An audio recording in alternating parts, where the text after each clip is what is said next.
So you have a chocobo. Why do you have a chocobo? Well, first, actually, I kind of want to show something that's just kind of fun. Let's just talk about calm for a second, okay? So at this point in the game, you are supposed to go to calm. But what if you don't want to go to calm, and you just don't? And you didn't catch a chocobo? We all know about this trick. I haven't done it in a long time, though, so I kind of want to do it. I want to do the trick. It's been so long. So you can just do this to run across the marsh without a chocobo. You know, that's the old strat that we used to do, including the cutscene skip. Oh, but I didn't get the cutscene skip. So here we go. So you can just run past the marsh without a chocobo. Whoa! I didn't expect the camera reset there. However, what happens is if you go into the mines and you try to run left, the party stops you and they tell you to go to calm. So on foot, through the mines, there is no way to get to calm. That is why you might be asking why we caught the chocobo when you can just run across the marsh. We need the chocobo in order to perform the next part of the speed run. We need the chocobo to perform calm skip. So what you actually do in a run, after you catch the chocobo, is go straight down here, or go down left here, and what I usually do is kind of brush on the top of this mountain, like go down left into the top of this thing, and then go straight left from there. And the reason is because we're lining up for a cutscene skip. So notice that there is this dark dot right here is what I look for, is this little dark dot right here, because here's the deal. Here's what I'm trying to show you, is if you run the chocobo into this spot, then that's fine. You watch this cutscene, and then you leave, and then you have to get off the chocobo. But when you get off the chocobo in this particular region, then Cloud gets off of it, and he has this little cutscene where he tells the chocobo to stay, and then you can run into the caves. However, if you dismount the chocobo in such a spot, like you see we are just to the right. We're straight left from the top of the mountain here, and we're just in front of the dot right here. If you dismount the chocobo around here, it will actually drop Cloud into the cutscene trigger. So right when we hit X, it's just going to initiate the cutscene. And what this achieves is when we exit the cutscene, Cloud is just already off the chocobo. There you go. I spoiled it because of the loading times. But Cloud is just already off the chocobo, and so you don't have to watch the cutscene of him telling it to stay. You know, it saves several seconds to do that. So there you go. So in a run, it's just run down left from where you caught the chocobo. Brush the top of that thing. Stop about right there. Hit X, and you get the cutscene. Now, there's one more thing about this cutscene. There is one text box here, and I like to use this opportunity to heal the party if I haven't already, and set it to ATB back to ATB active. So remember, we set it to ATB wait to catch the chocobo. We want it on active now for fast battles, for fast battle escapes. So I take this opportunity right here to set it back to active, and then buffer up left into up to leave that room there. You know, leaving that room forward, I think, is the fastest way to leave it. And then at this point, I know that we're already off the chocobo because I hit the button. So now I want to go into Mithril Mines in order to grab the long-range materia and do a setup. And so the way that I'm going to do that is after when you're leaving the cutscene, at this point you can just buffer down and left into the world map, and that'll put you into the caves. And you should see the world map load in ever so partially like this. It's very dark, but you saw that it happened. And so now here we are in the Mithril Mines. And so it's kind of funny that we have to do this in the middle of Calm Skip, but that's how it goes.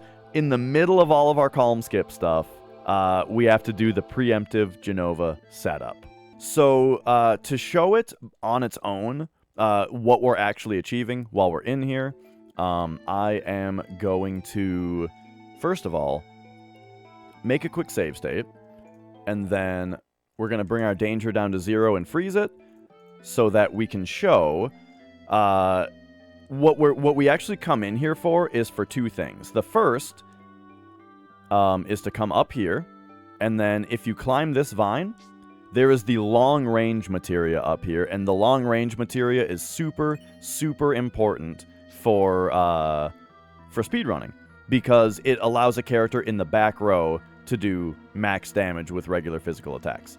And that's all we need, though. That's all we need, and then we leave. Alright, so then a little bit more detail as to what is good movement here is you can just buffer down and right coming in. Here, let me get my trusty pause button out here. You can buffer down and right coming in, and right away you can see that you're going around. And so then all about kind of grind and cloud around here. Switch to right and to upright kind of as soon as you can. When you get into this room, though, the easiest way to grab long range is you can just buffer straight up and then switch to up left. And that will... You can hit circle a little bit earlier, but he will bonk into this vine if you hit up left. And then this is another one of those shoulder button magic spots where you want to come off of this vine going straight left, and so up left and L works very well. And then, I forgot to do the thing. So we're gonna get a fight here. All right. So then long range is just located up here, and then on the way back down, Cloud actually automatically grabs the vine. So you can go straight right, and then about here, switch to down right, and he automatically grabs it. From there, you go down, and then about here, you can switch to down left. And then about here, when you're above this slant right here, you want to switch to just down. And then loading into the next room, you can buffer down left. And then somewhere around here, you can switch to just left. And then you can switch to up left.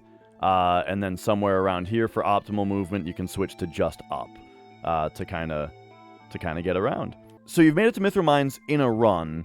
And there's a little bit more to it than just grabbing long range, because if you are on a step route, it's very likely that at this point your aim is to set up Pre-Emptive Jenova, because this is the last hostile screen before the cargo ship where you fight Jenova on. And so there is actually a preemptive that we can get on Jenova, and this is where we set it up. So... this is where this particular step route sets it up. So if you're on this particular step route, there are two ways to do the setup. I'm going to show both of them real quick. So the first one is kind of the old way to do it, which is a little bit easier though. If you come up, basically just come up into this room as quickly as you can, and then this is the position that we begin the setup from by running up. And so begin the setup, I mean from a battle that we force so that we know where our step ID is. Because once again, hitting a preemptive is all about hitting the boss trigger on a certain step ID. So we need to set up our movement to hit that step ID. And so this is where we begin. You walk left and right here in order to force a fight. And notably, the fight is an Arc Dragon and 3 crawlers, which is pretty nasty. The flamethrower does a lot of damage. It's kind of a long animation. It's a pretty nasty fight. Remember that for later. But the setup is very, very easy to do from here. So what our aim is to leave. I can't even actually remember what step ID it is that we leave on, but we'll find out in a second. So the way that this is Zeal's preemptive step ID setup, and the way that you do it is from that battle, you run straight up into up left in order to bonk into the vine here, just like I already talked about. So you purposefully bonk though. Grab the vine, And just like I talked about, you switch to up, left, and L, but you run all the way until you bonk. Don't cut a corner into the materia. Go up, left, and L all the way until Cloud bonks. Then you can release L until Cloud bonks again on the materia and hit circle, and then with this text box up, you can release the buttons, because out of here you run straight right until about that spot that I mentioned, at which point you go down right until Cloud auto grabs the vine. So right into down right, Cloud auto grabs it. And then, just like I mentioned before, if you go optimally outward, like down, down, left, down, right here, down, down, left, down, and then from this screen, you do it slightly differently than I said before. We need to purposefully be slightly suboptimal here. So you would buffer down left into this room, and then you can switch to left about just left, around here. And then you switch to up left, and you hold up left all the way out of the cave. So that's down left, into up left, all the way out. And what that gets you is step ID 156. Looks like I was slightly sloppy, because we were actually on the last fraction available, so that was pretty risky. But yeah, once again, I'll just I'll try to do it real quick now to show it again here, kind of more like at the speed that you'd be expecting to do it.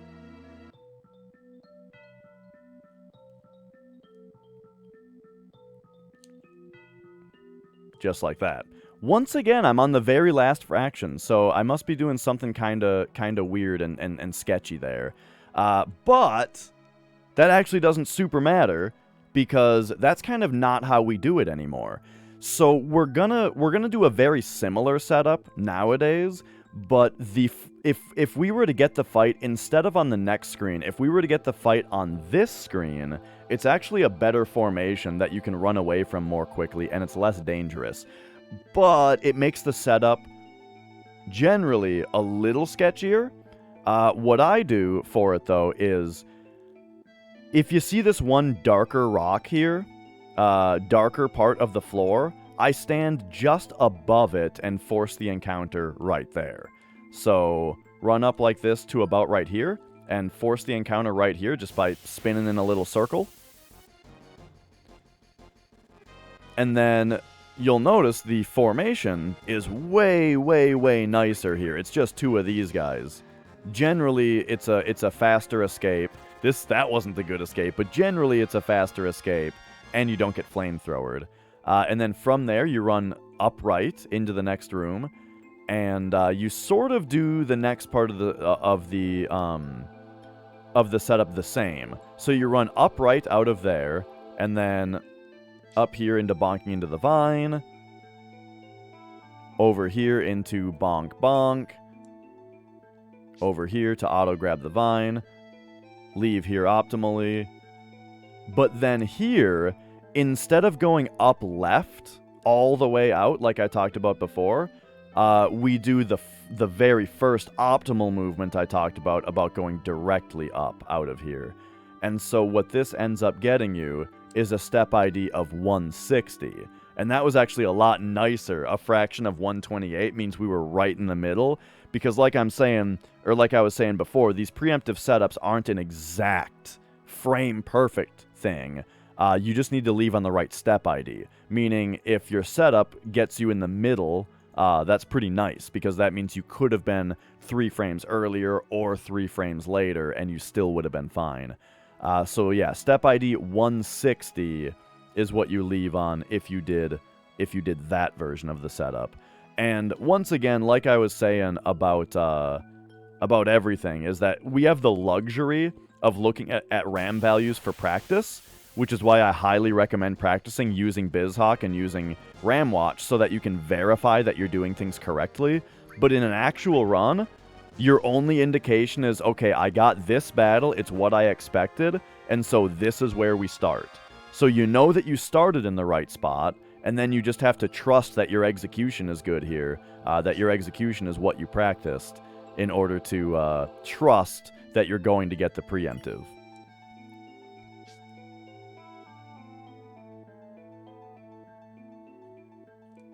So once again, here's the movement. And that time I was a little sketchier. I was 3 frames later on that one. Or wait. Yeah, I was 3 frames later on that one, but we were still fine because the setup is pretty nice. So there you go. That is the first part of the Pre-Emptive Jenova setup. We're going to have to do the second part of it just before the fight. And for now, though, it's time for Calm Skip.